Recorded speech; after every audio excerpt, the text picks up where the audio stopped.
নমস্কার বন্ধুরা, আমি সোমা হ্যাপি ফ্যামিলির পক্ষ থেকে আপনাদের সকলকে স্বাগত। আজকে আমি রান্না করব সর্ষে বাটা দিয়ে চাল কুমড়োর চাক। এইভাবে চাল কুমড়ো রান্না করলে এক থালা ভাত উঠে যাবে এক নিমেষে। এর জন্য প্রথম আমি একটা চাল কুমড়ো নিয়ে নিয়েছি। এর খোসাটাকে এখন আমি ছাড়িয়ে নেব। চাল কুমড়োটা একটু কচি হলে ভালো হবে। চাল কুমড়োটাকে আমি এবার খোসা ছাড়িয়ে নিলাম। এই যে এইভাবে খোসা ছাড়িয়ে নিয়েছি। এখন এটাকে আমি টুকরো করে নেব। আমার পুরোটা চাল কুমড়ো লাগেনি, এক ফালিতেই হয়ে গেছে। ঠিক এইরকম পুরো করে নিতে হবে। এখন আমি মশলাটাকে রেডি করে নেব। এখানে নিয়ে নিচ্ছি সাদা ও কালো সর্ষে 1 চামচ করে, আর ঝাল অনুযায়ী লঙ্কা নিয়েছি আমি 4খানা। এটাকে একটু জল দিয়ে এবার পেস্ট করব। জল দিয়ে দিলাম সামান্য লবণ। এখন এটাকে এবার পেস্ট করে নেব। এই যে দেখুন বন্ধুরা, আমার সর্ষে ও লঙ্কা পেস্ট হয়ে গেছে। এদিকে চাল কুমড়োটাকে আমি লবণ হলুদ মাখিয়ে রেখেছিলাম। এর থেকে অনেকটা জল বেরিয়ে গেছে। এই জল থেকে এবার এগুলোকে আমি ছেঁকে ছেঁকে তুলে নেব।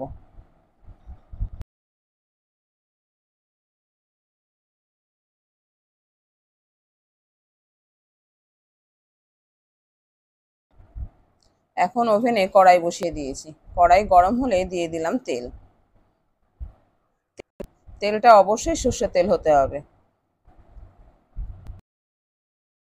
এখন জল ঝরিয়ে রাখা চাল কুমড়োগুলোকে এক এক করে কড়াইতে দিয়ে দিলাম। এই যে সবকটা চাল কুমড়ো দেওয়া হয়ে গেছে।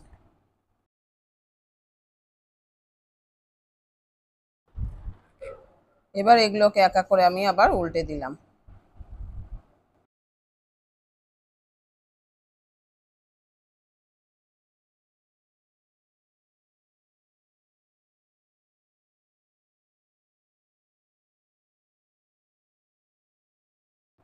এইভাবে উল্টে পাল্টে বেশ ভালো করে লাল লাল করে ভেজে নিতে হবে।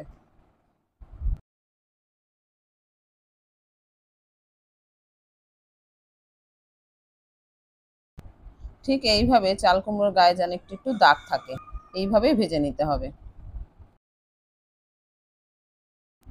খুন্তি দিয়ে এবার একটু সাইড করে নিয়ে এগুলোকে দিয়ে দিলাম একটু কালো জিরে আর একটা শুকনো লঙ্কা চিড়ে।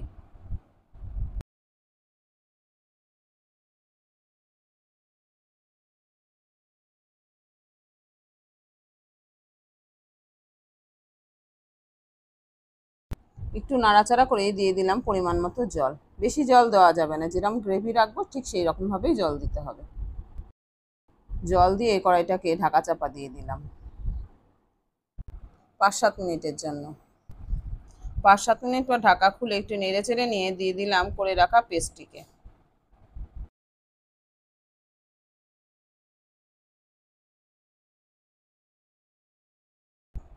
সর্ষে লঙ্কার পেস্টটিকে দিয়ে একটু নাড়াচাড়া করে নিয়ে দুটো কাঁচা লঙ্কা দিয়ে দিলাম।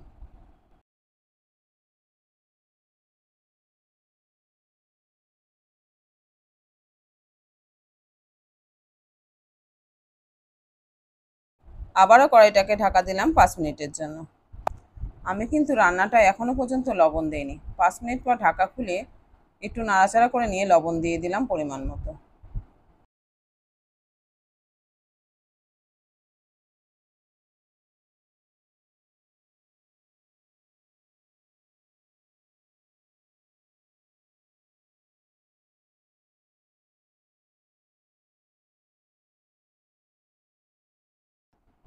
লবণ দেওয়ার পর একটু নেড়ে নিয়ে আবারও কড়াইটাকে ঢাকা দিয়ে দিলাম 2 মিনিটের জন্য। 2 মিনিট পরে আমি ঢাকা খুলে দিলাম।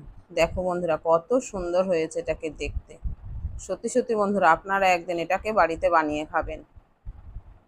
অসম্ভব সুন্দর এটা খেতে। তো বন্ধুরা, ভিডিওটি যদি ভালো লেগে থাকে তবে লাইক, শেয়ার ও কমেন্ট করতে ভুলবেন না। নতুন বন্ধু হয়ে থাকলে চ্যানেলটিকে সাবস্ক্রাইব করে অবশ্যই আমাদের পাশে থাকবেন।